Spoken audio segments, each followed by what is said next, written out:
کہ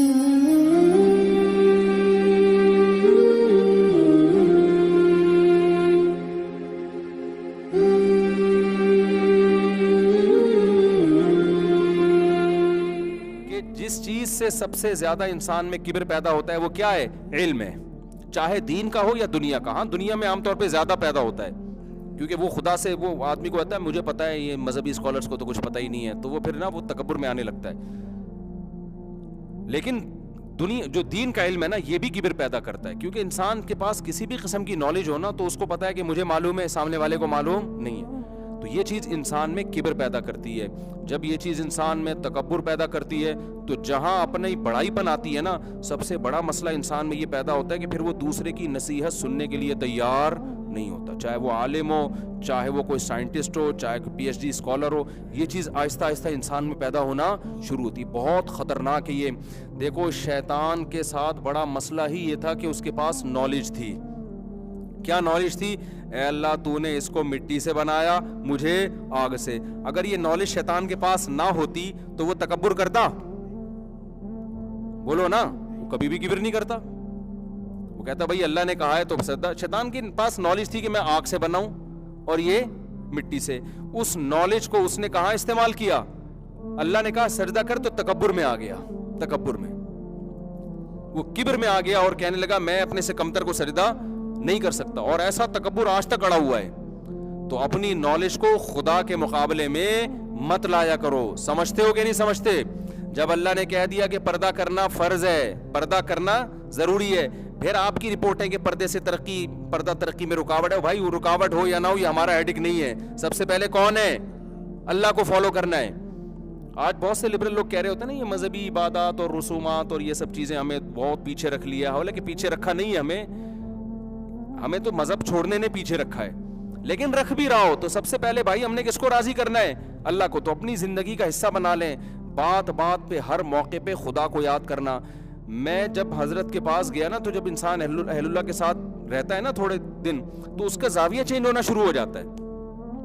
مجھے یاد ہے میں جب نیا حضرت کے پاس گیا نا، تو 1 سال جب ہم نے گزارا، تو ہمارے محلے میں نا میں بھی بتانے والا تھا، یوں تو وہ سمجھ جائیں گے وہ ہماری بات ہو رہی ہے. میں تو پورے گھر بتا دیتا ہوں، تو یوں کر کے پھر میں تھوڑا آگے نکل گیا. وہ ساری دنیا بیان سن رہی ہوتی ہے آج کل. تو وہ کہتے ہیں یار اب ہم لوگ کے بارے میں بتا دیے، کیونکہ وہ یوں تو ہمارا گھر آتا ہے. ایسے کر کے تو میں نے دیکھا کہ کوئی جھگڑا ہوا نا گھر میں،